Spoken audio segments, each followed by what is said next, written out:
Olá, 11 horas e 30 minutos pelo horário de Brasília desta quinta-feira, dia 6 de abril de 2023. Esse é o Jornal do Empreendedor, segunda edição. Seja muito bem-vindo. Eu sou Sebastião Garcia e convido você para acompanhar comigo a partir de agora as principais notícias do dia. Cliente que compra de pequenos negócios busca chocolate artesanal e de qualidade. Começa em Brasília uma das maiores experiências tecnológicas do mundo. É a 4ª edição da Campus Party. Ministro da Fazenda garante que construção civil será beneficiada com reforma tributária e que Super Simples será mantido. Tudo isso agora no Jornal do Empreendedor, segunda edição.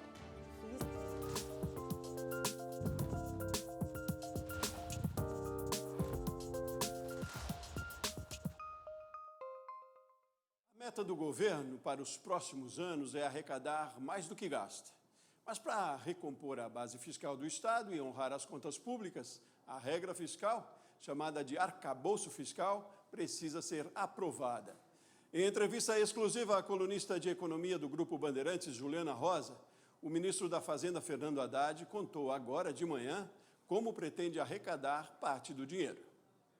O senhor fala que tem que arrecadar mais de 100 bilhões de reais com novas receitas, algumas, enfim, muitas defensáveis, né? Algumas nem parecem tão difíceis, outras parecem bastante difíceis. O que o senhor considera factível quando o senhor fala em arrecadar pelo menos 110 bilhões de reais? Olha, o que quem nos ouve, né, quem nos acompanha aqui, precisa compreender é o seguinte: nós não vamos criar novos tributos e não vamos aumentar a alíquota dos tributos existentes.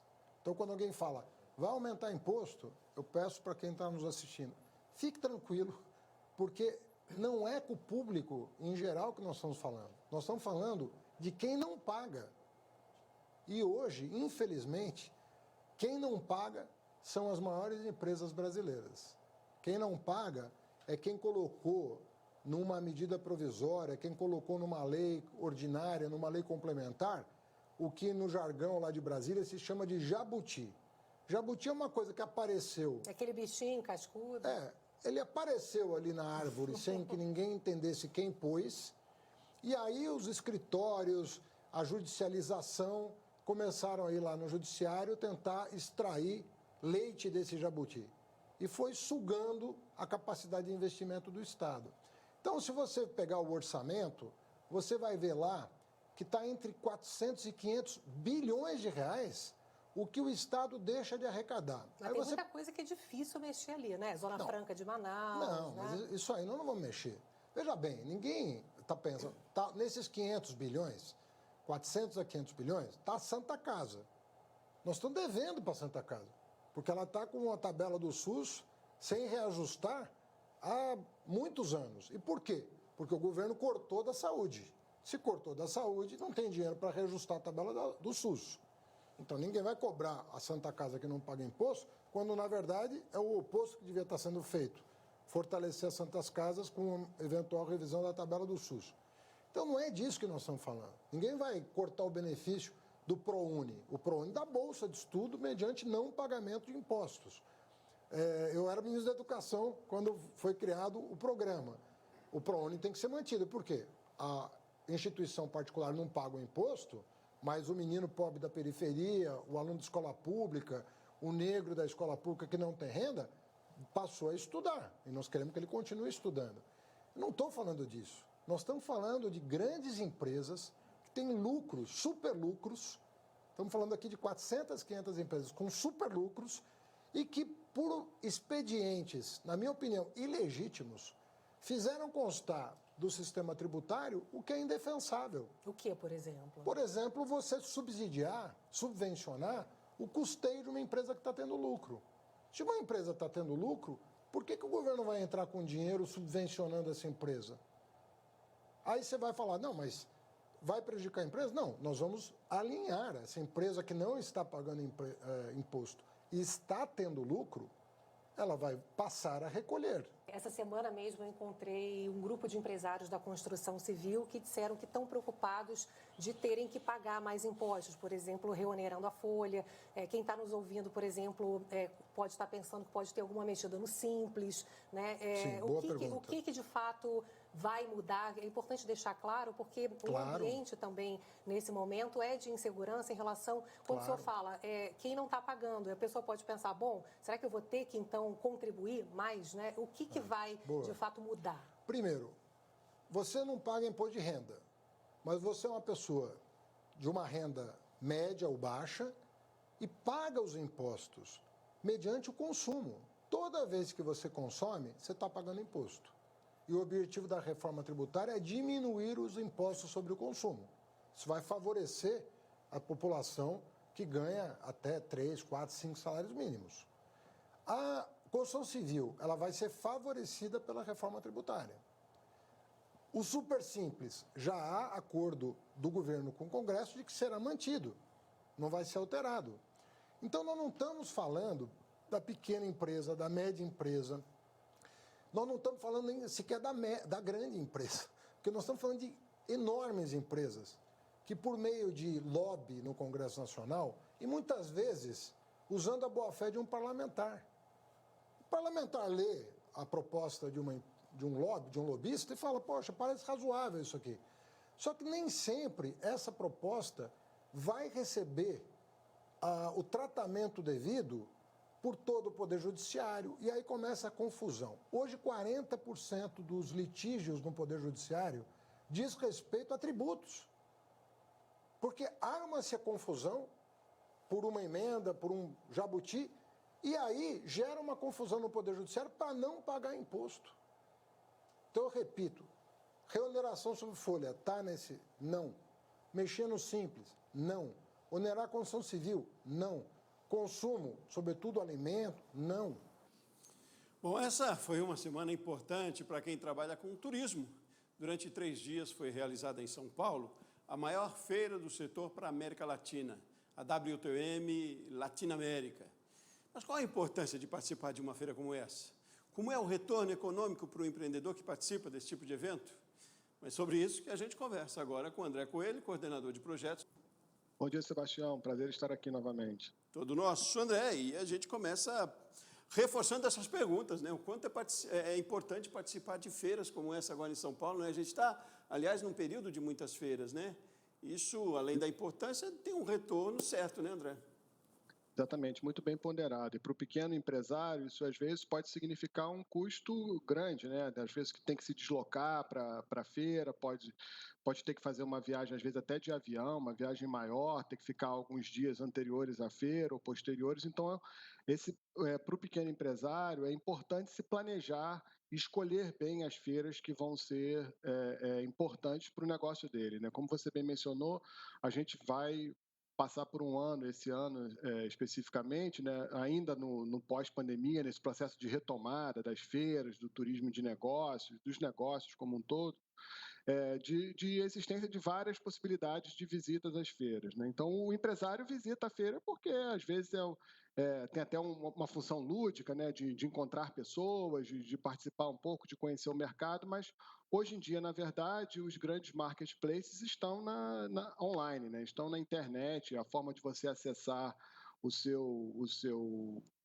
aquele que vai consumir de você ou até o seu fornecedor é muito mais pela internet, né? Então a feira acaba sendo um mecanismo para aqueles, por exemplo, que têm algum produto especial ou que precisa de um fornecedor especial, que além da comunicação online você pode ali talvez tangibilizar a negociação que você está fazendo, né, que o empresário está fazendo. Então, respondendo a sua primeira pergunta, as feiras continuam sendo muito importantes, mas o grau de importância e o que você faz na feira é que muda, ou seja, o que faz com que você tenha, na verdade, que ter um planejamento um pouco maior para ir às feiras, vendo se há necessariamente algum motivo que seja para além de, obviamente, estar ali com o trade, no caso o trade turístico, você mencionou a WTM, mas isso pode valer para qualquer empresário, para qualquer feira.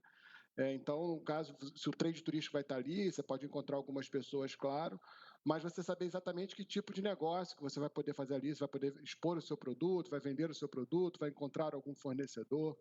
Isso vai ser muito importante para o empresário nesse novo processo de retomada, né? Pois é importante talvez pensar na feira como um investimento já planejado, já no início do ano, talvez, né? É fácil a gente saber do calendário de feiras e se programar. E entender, né, André, que não se vende tudo na feira e não se compra tudo lá. Contratos acontecem depois, né? É ter esse conhecimento, essa cultura de participação e retorno disso, né, André? Exatamente. Isso interfere aí nesse retorno desse investimento que você está fazendo, né? Se você vai para uma feira só para assistir a feira em si, talvez você não precise ir. Você pode, hoje em dia, até nas feiras, as palestras são transmitidas online, vários produtos que estão ali já estão listados no site da feira. Então, você talvez determinadas feiras você não precise ir, você pode acompanhar ela sem deixar o seu negócio e pode focar com maior planejamento em algumas feiras específicas onde você pode, talvez, efetuar novos negócios ou, como eu disse, encontrar algum fornecedor específico. O que é importante ressaltar é que a forma de desfrutar da feira para o pequeno empresário, para todos, mas principalmente para o pequeno empresário, mudou. Ou seja, ele precisa entender que os marketplaces hoje estão muito mais ativos online e é ali que ele vai garantir o seu negócio, e a feira é muito mais ganha aí um fator estratégico, né, de relacionamento, fator estratégico de, como eu disse, tangibilização de algum produto, e aí isso mexe com o seu retorno do seu investimento sobre a feira, se vale a pena ou não visitar determinada feira. Ótimo. André Coelho, FGV, muitíssimo obrigado mais uma vez pela sua participação. Ótima Páscoa para você, André. Igualmente, Sebastião, muito obrigado. Fazer intervalo rapidinho no próximo bloco. Um evento em São Paulo para empresários e empreendedores LGBTQIAP+. Nós voltamos daqui a pouquinho.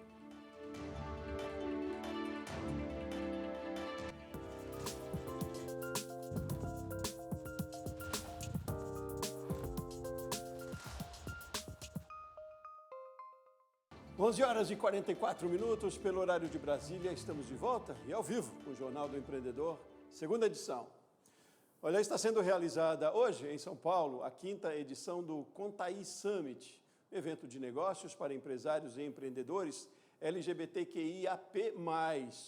O objetivo é reunir referências para o público desse segmento que reclama de preconceitos e de pouco apoio privado ao público. O repórter Gustavo traz as informações ao vivo para a gente. Bom dia, Gustavo. Oi, Sebastião, muito bom dia a você, bom dia para todo mundo ligado nessa manhã aqui no Jornal do Empreendedor, como você trouxe para a gente. Eu estou aqui na 5ª edição do Contaí Summit, um evento que reúne empresários, aliás, todas as pessoas dos setores de empresas LGBTQIAP+, justamente com o objetivo de empoderar, trazer diversidade para dentro das empresas, aprimorar isso e também utilizar como estratégia dentro dos seus negócios. Para falar um pouco mais sobre esse assunto aqui para a gente, a idealizadora de todo esse projeto é também CEO da Inhaí, que é uma startup voltada exatamente com esse objetivo. Então eu já apresento a vocês, para quem não conhece, a Raquel Virgínia, mulher trans, artista, empreendedora, entusiastas dessas pessoas que empreendem e também fazem girar a economia do nosso país. Bom dia e parabéns, viu?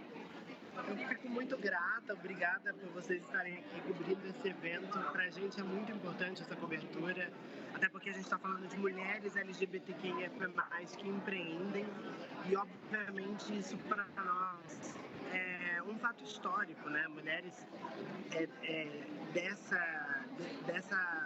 vida, né? Dessa vida de ser LGBT, podendo estar dentro de um prédio de negócios, fazendo negócios. E me conta, qual que é o maior desafio hoje? Quer dizer, o preconceito, ele existe, é uma realidade, mas como vencê-lo?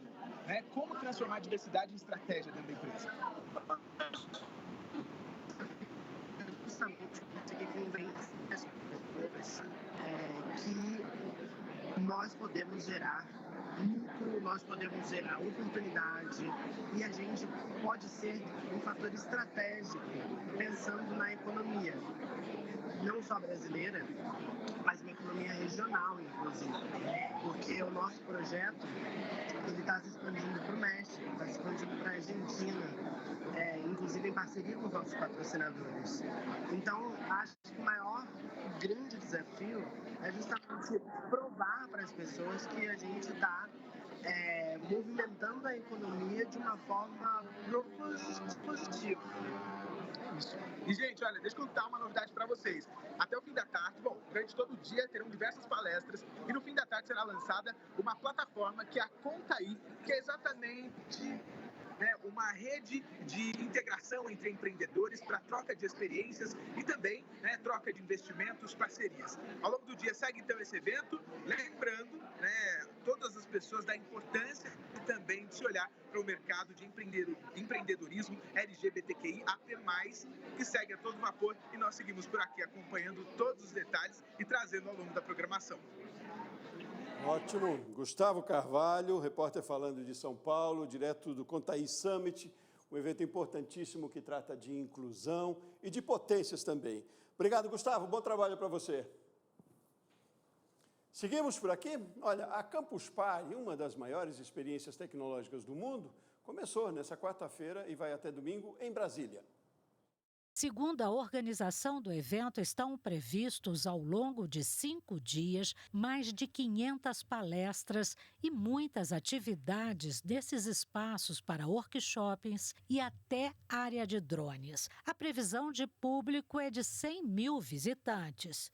E o foco da Campus Party Brasília este ano são os jogos. Então a gente está trazendo vários palestrantes de renome, influenciadores de games, streamers, e vamos trazer também pela primeira vez numa Campus Party em Brasília uma grande arena, que é a Campus Play, onde a gente vai fazer um campeonato de games, de esportes com vários jogos, e o grande vencedor vai disputar um show match, como a gente chama, né?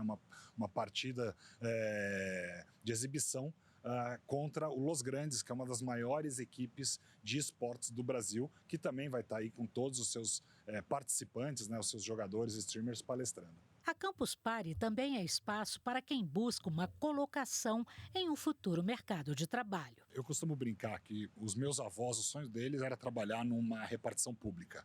Depois veio meus pais, que o sonho era ter um diploma de advogado, engenheiro, administrador de empresa. A minha geração já queria ser ou jogador de futebol ou cantor de rock. Essa nova geração quer ser o novo Mark Zuckerberg, ou o novo Bill Gates, ou o novo Jeff Bezos.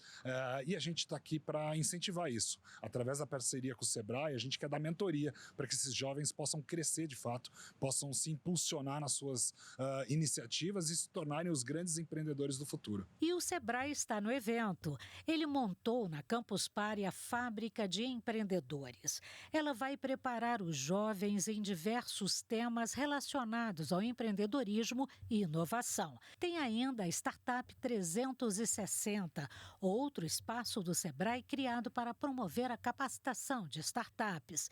Uma exposição de mais de 40 startups que vão desde a área de saúde até games também está aqui. A gente tem uma maratona de negócios onde jovens estão trabalhando durante aproximadamente 4 dias para resolver um problema estruturante. Então, eles apresentam esse protótipo, muitas vezes já a solução execuível para a sociedade, e aí a gente também tem as premiações, então eles estão ali fritando durante os 4 dias para poder desenvolver algo que seja factível e que a gente consiga utilizar na nossa sociedade.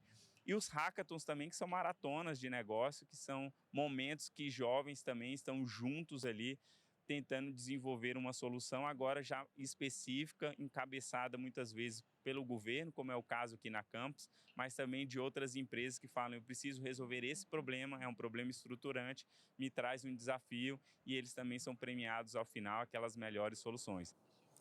O mundo da ficção científica dos filmes de Hollywood parece estar cada dia mais perto da nossa realidade. Mas é um desafio aplicar tecnologias de forma positiva aos negócios, independente do tamanho dele. Sobre o futurismo para pequenos negócios, eu converso agora com a analista de competitividade do Sebrae Nacional, que está aqui comigo já, Andressa Sintra. Bom dia, Andressa, que bom tê-la aqui conosco, seja bem-vinda. Bom dia, Sebastião, prazer estar aqui com vocês, obrigada pelo convite. Todo nosso. A gente está falando de um tema que o futuro é hoje, já está acontecendo. Quando a gente fala de futurismo para pequenos negócios, o que caracteriza futurismo aqui? A gente tem o futurismo como uma relativa novidade para os pequenos negócios, apesar de que as grandes empresas, sobretudo as big techs, já utilizam essa técnica há bastante tempo. Mas o futurismo é você pesquisar, entender, decodificar sinais que a gente chama de objetos do futuro e planejar em cima desse conhecimento como vai ser o futuro dessa pequena empresa. É importante a gente entender que a perspectiva de criação do futuro ainda está muito longe, né, da maioria de nós, mas é possível sim criá-lo a partir de técnicas como o futurismo. E tem uma relação muito direta, eu imagino, com tecnologia. Claro, claro. Tecnologia é uma das bases de pesquisa do futurismo. A ciência, de maneira geral, a tecnologia e os negócios emergentes das startups e de outras empresas de base digital, principalmente, são grandes fornecedores desses objetos do futuro, que são características, novos negócios, tendências que a gente busca para formular aí um cenário e conseguir trabalhar em cima dele. Então, e quando a gente fala de futurismo para pequenos, a gente envolve todos mesmo. É bastante democrático esse termo e a ação que tem por trás desse termo. Sim, completamente. Eu costumo dizer que quem tem futuro pode fazer futurismo, todos nós, inclusive nós, pessoas, como sociedade, como comunidades locais. Então, é bom que a gente pense em criar o nosso próprio futuro, né? Para futurismo, na verdade, a gente usa esse termo futuro sempre no plural, porque a gente sabe que existem vários futuros possíveis, né? Então, vou dar um exemplo bastante simples. A pandemia foi um evento inesperado para boa parte do mundo, a não ser para quem estivesse se dedicando ali, se debruçando sobre esse assunto. E é um evento que seria difícil de prever, né? Seria difícil da gente criar um cenário que contemplasse aí as dificuldades que os pequenos negócios passaram e as pessoas passaram. Mas esse tipo de evento é bem raro. A maior parte dos eventos vai numa tendência que ela vai se tornando clara à medida que a gente vai estudando, quase previsíveis, exatamente. E aí, traçar estratégias para isso é possível. Exatamente. Mas tem uma curiosidade, no futurismo, geralmente a gente traça um plano de ação de trás para frente. Se chama backcasting e a gente visualiza como vai estar essa empresa daqui a 5 anos, daqui a 10 anos, daqui a 30 anos. Não há limite para esse futuro que a gente queira ver, né? Desde que a gente tenha dados e elementos. Tem que ser factível essa visualização. Às vezes até a gente utiliza realmente a ficção científica, como você colocou aí na abertura do nosso bloco. Que também é uma área do futurismo que vem crescendo, vem numa crescente.